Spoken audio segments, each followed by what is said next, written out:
Welcome to Trust AI Partners, where we dive into the cutting edge of tech innovation. Join us as we explore how AI automation is transforming the industry, helping businesses scale revenue, slash costs, and unlock new levels. If you're ready to discover the future of AI innovation and how your company can get ahead, stay tuned and connect with us for a free consultation. Don't forget, if you want to support the show, please like, subscribe. My name is Jim Hoover. Joining me today is someone who knows this world inside and out, Mat Tolman, third generation owner of Tolman Home Solutions, a family business founded back in 1969. Matt's been in the construction field for over 30 years, leading with craftsmanship, fairness, and relationships at the core. His business has been trusted across Massachusetts for everything from remodeling to full service contracting. Mat, welcome. Can you start by sharing a bit about your background, your role today, what a typical day looks like running Tolman Home Solutions? Yeah. Thank you for that intro. You kind of hit everything home with that. I'm good. We can shut it down. We'll wrap it up there. That's it. That's a wrap.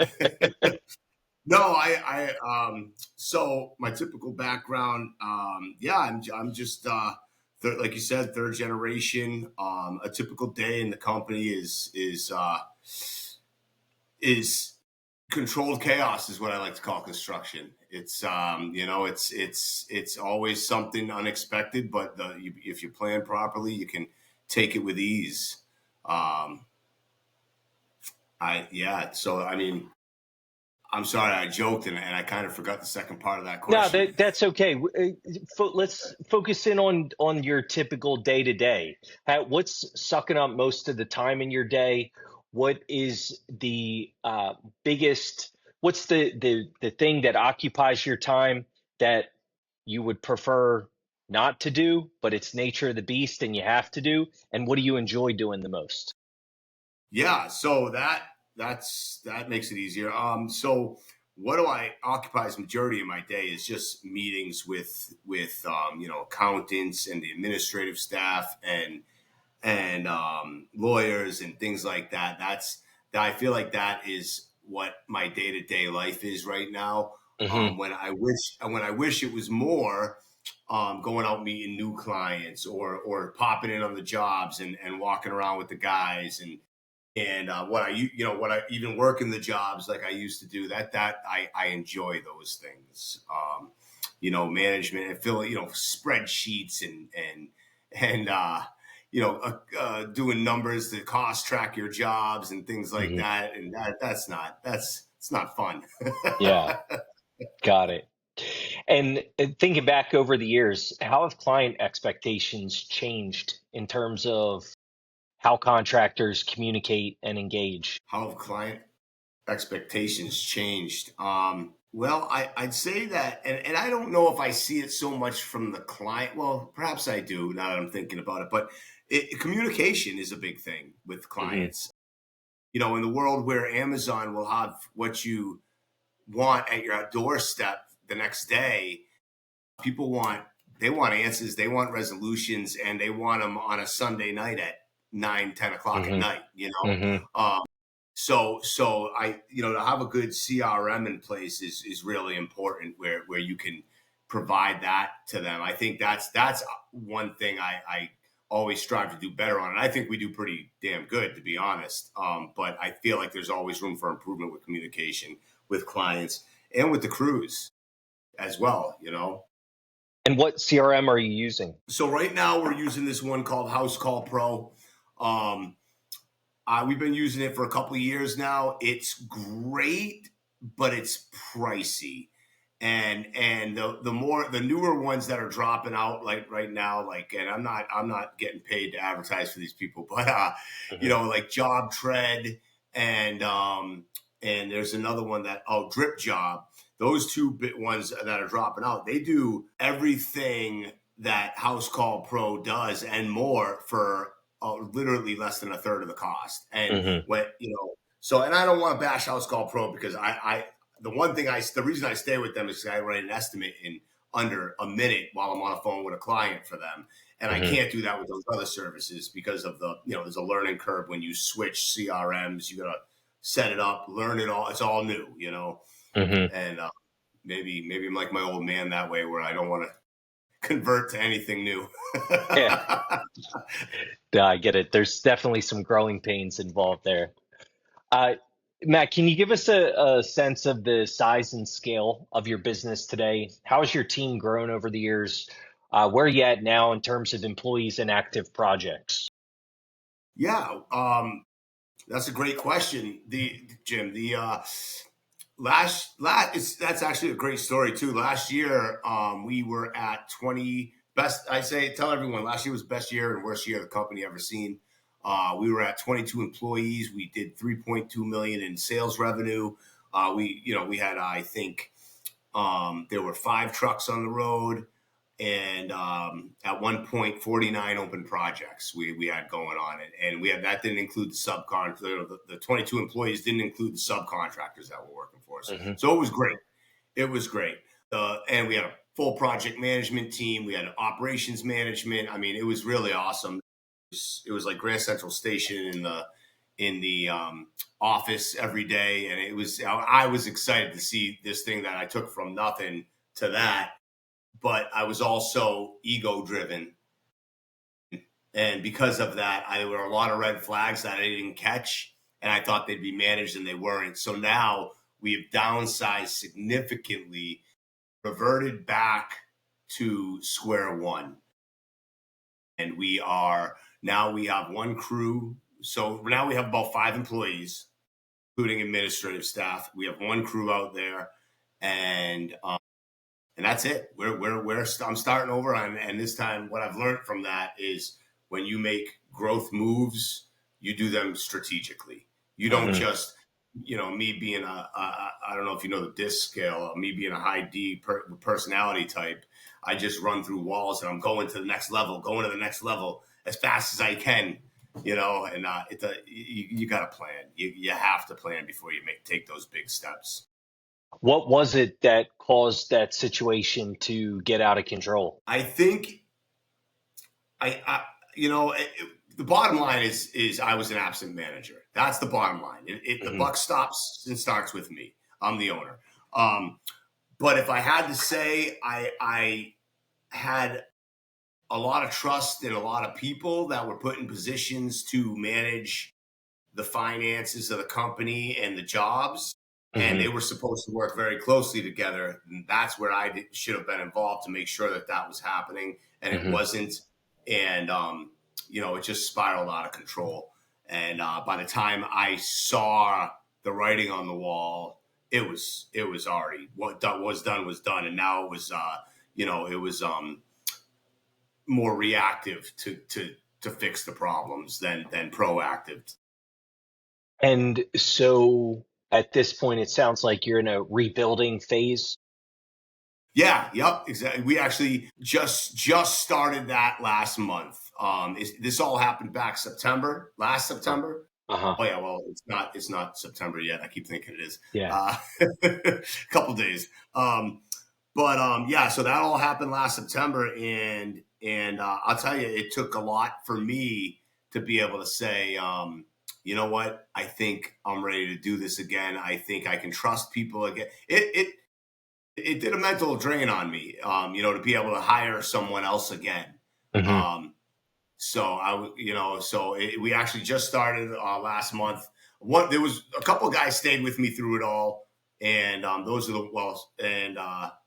but to bring someone back into the office was very nerve-wracking to me, because those are the people that you're really opening up the books to. Those are the people that see behind the scenes, and that was nerve-wracking to me. But I made the leap.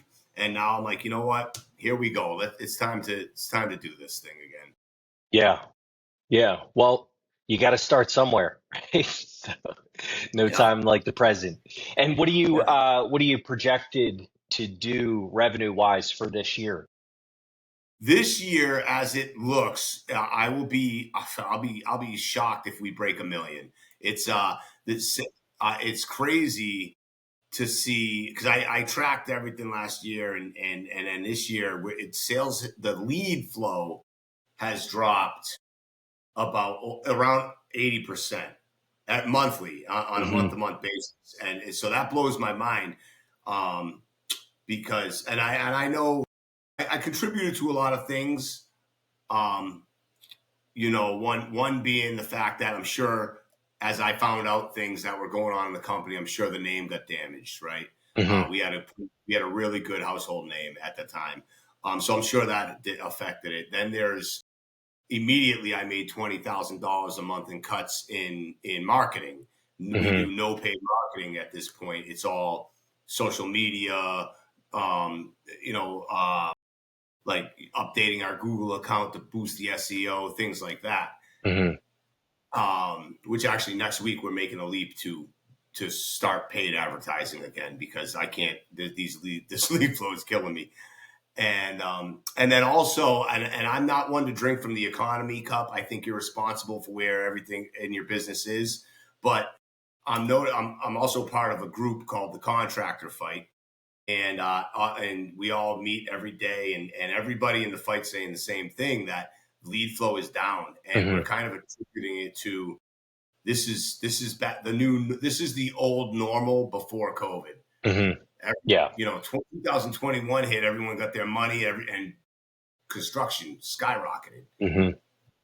and now I think it's back to the way it was as of this, because this year people are buying different. Mm-hmm. They really are.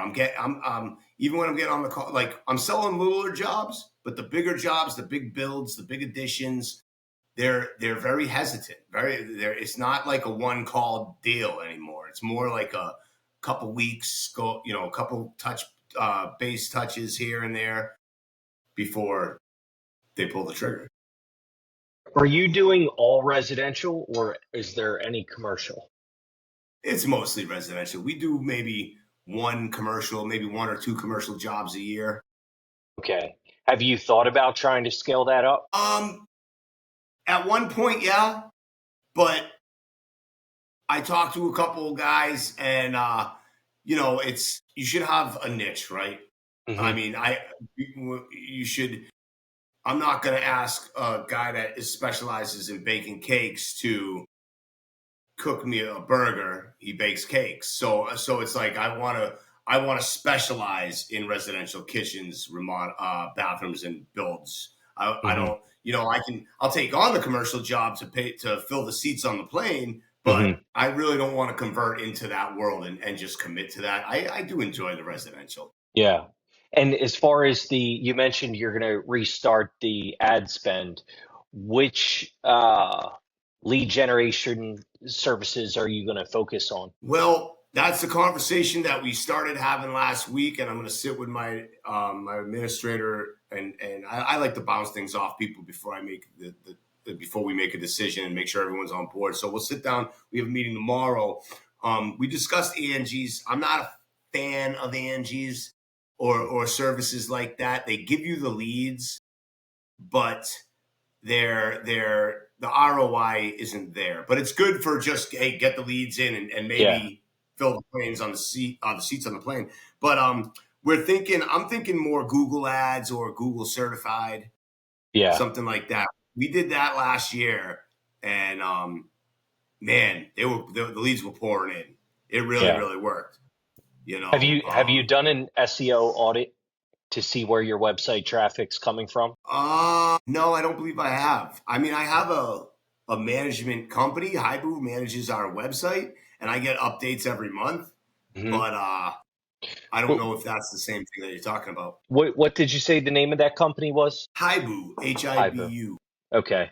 Um, yeah, well, it might be something to consider because if you have there are different software services that can audit where all the traffic is coming from to your website so you can figure out where is the blind spot, where should it be coming from that it's not coming from, and then be able to create a marketing plan strategically based on where those blind spots are, where you're letting the data guide your decisions instead of guessing, for lack of a better word, right?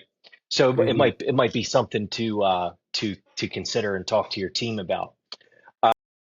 Facebook, anything there? Yeah, we do. You said that was a website audit Yes. It's called SEO audit, and there are a or variety of SEO ways. audit. Yes. Cool. I'm gonna look into that. The appreciate that. Um, yeah, and that's one of the things I try to do daily right now. When I was saying we do nothing but free marketing, um, I try to get a post up at least daily on the company Facebook page, and then I like whether it's a blog or a vlog or just pictures with the description. At least I try to do it daily. Sometimes I miss a day or two. Hmm. And then we do what's called UITs. I do 10 of those a day. And those are unintentional touches where we just go through our database and I shoot out a message. Hey, we haven't talked to you in a while. Just checking in. Hope everything's well. Blah. If you need any services or know anyone that does, give Hmm. us a call. So we do try to do 10 of those a day to keep things moving. They've been working well. And then, we get the yard signs and I go, and then every job we start, I go to the 5 nearest stores and I say, hey, thanks for welcoming us to the neighborhood. Just things like that, things that can generate or put us at the front of people's minds. Have you considered lead aggregators that are able to you pay an ad spend to get a lead aggregator on different social media platforms. Facebook's one of the more common ones, could be Instagram, could be other things, where basically you have a short reel that triggers somebody to click the button that then takes them into a series of qualifications about, have you been thinking about doing a kitchen, a bathroom? What's your time frame? What's the budget that you're looking at? And so you take them through this sequence, and then you wind up on the other side of that funnel with a booked appointment or phone call. Have you looked into any of those strategies? There was one I looked into. It was actually an AI um, funnel pros maybe. Hmm. Uh, It was pricey. It was pricey, and where we are right now, I don't think we're ready for that. But it was really cool. But Yeah. did what you're talking about. It was Well, really really cool. And if we were in a better position, I would say I would pull the trigger on it in a second. yeah. And what was the cost that you were looking at? What were they asking for that service? Oh Do you boy, remember? it was 12,000 to set up, and then there was a monthly fee, I believe, or a yearly fee after that. And so it was that I was like 12,000. I thought 12,000 would have been like, all right, you're on board. One But and done. no, yeah. But no, that was to set it up. So And then, are we talking hundreds per month, or was it more than that? it wasn't the monthly cost. I don't think was that bad. It was maybe between $100 and $200 or Yeah, something like that. I don't remember. It was a few months ago. I had the conversation. gotcha. Okay. Um, all right. And so now that you're at this rebuilding phase and you're getting things ramped up, what is your goal? What is your projection 6 to 12 months from now? What does that path look like? What are the milestones you're looking to achieve in that time period? Yeah, well, that's a great question. Oh boy, you know, it's been survival for so long. I haven't really thought of that yet.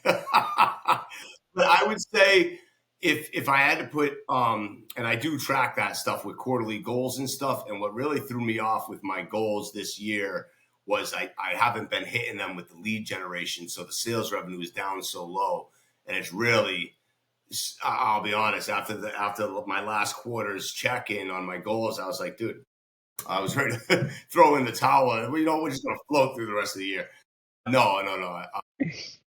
I was hoping to have at least a couple crews back on and being able to step away, and a project manager to step away from the field to focus more on leads and sales. That was my goal. I would love to be able to hit the revenue mark of at least break $1 million for the end of this year, that would at least tell me we're kind of on the right track forward. Mm-hmm. Because if I'm to do that, then things need to start getting progressively better to hit that 1 million mark. I mean, what do we got? 3-4 months left in the year. And, based on the previous months, if they stay the same, we won't hit that. If we do hit that, that means they're getting better. How many salespeople do you have? You're looking at them. Okay. No one can do what I do. I appreciate that. Okay. And one quick question about the social media. Okay, so if you're handling the sales and you mentioned the UITs that you're doing and you mentioned the social media outreach, it sounds like you're doing the content creation there. Is that right? Mm-hmm. Okay. Yeah. And are you taking recorded content from your customers, the final reveals of the kitchens, baths, stuff like that, testimonials, and then being able to edit and redistribute those through reels, clips with polished descriptions, post contents through all the different platforms? Are you able to have, is that something that you're doing or would consider doing or see value in doing? For the last question, there is huge value in doing that. Huge. Now, I'm going to give you a little backstory before I answer you the rest of those questions. I grew up swinging. I know I look the part, but I grew up swinging a hammer. And so everything you just said to me is way out of my comfort zone. Okay. I do videos and I walk through and I'll be like, here, here's a bathroom we just finished, da da da. I'm very, even if I know the client can hear me in the other room, I'm like, hey, yeah, here's the new kitchen we just did. I'm super uncomfortable with those, but I do take pictures before and afters. It's the testimonial thing. I think is a great idea. We just finished the bathroom and I walked the woman out there and she went nuts. She was like, oh my God. I was like, oh my God, I wish I got that on camera. That would have been amazing. And so I am wide, to answer your question. Yes, I am wide open to doing that stuff. And I think that would be awesome and has huge value. Do I do it? No. Super scared to do it. I suck. And you don't have anybody on staff that is, technically geared for that sort of a thing? No, not at the, we had someone in that position and he wasn't Yeah. producing, so we let him go a long time ago. But no, not this time. No. Got it. Okay. All right. Very good. And so other than the leads, Matt, what other barriers do you see that are the biggest hurdles, the obstacles in front of you looking at your goals over the next 6 to 12 months? Well, I think the leads produce the sales produce the oxygen, right? And especially when you're rebuilding like we are, that oxygen is super necessary. Couldn't get that word out. And on it, and that is by far the biggest hurdle right now. If we had a little more oxygen in the tank, we would be crushing it right now because everything is getting back to where it's supposed to be. I can see the pieces falling into place. I can see the jobs on our BAU. They're getting knocked off, but it's very slow paced because of not enough oxygen in the tank. Mm-hmm. Got it. If that makes sense. So I think marketing is coming up with figuring out a solid marketing strategy is probably the next big hurdle for us. Mm-hmm. And how granular are you getting with tracking your business KPIs? For example, cost per lead. Do you have a database of all those KPIs and metrics that you can let the data guide your next decision for a marketing strategy? We do. We have a couple sheets we use.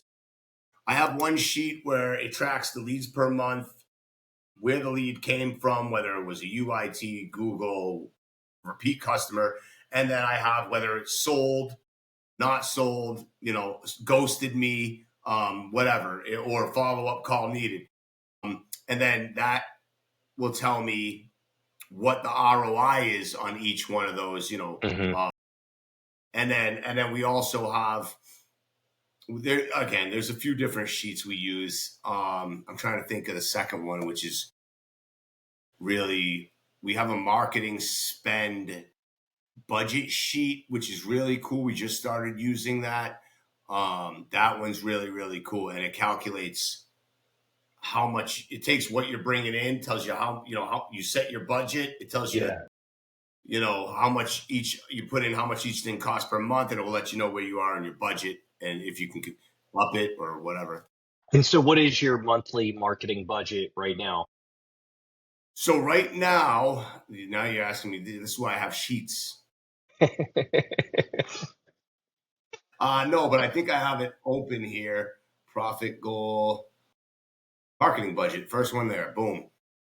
So we're only doing, like I was saying, oxygen is low. So we're only doing 3%, which is about 12,000, just under 13,000 for the year. Mm-hmm. And honestly, we have not.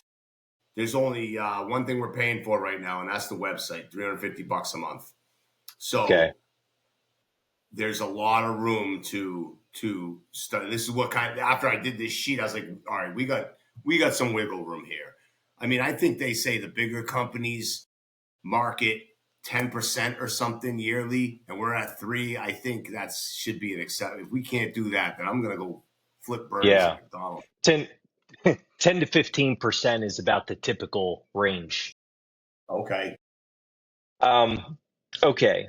So right now you're at 13K annually marketing, right? Yes. Yep. Okay. All right.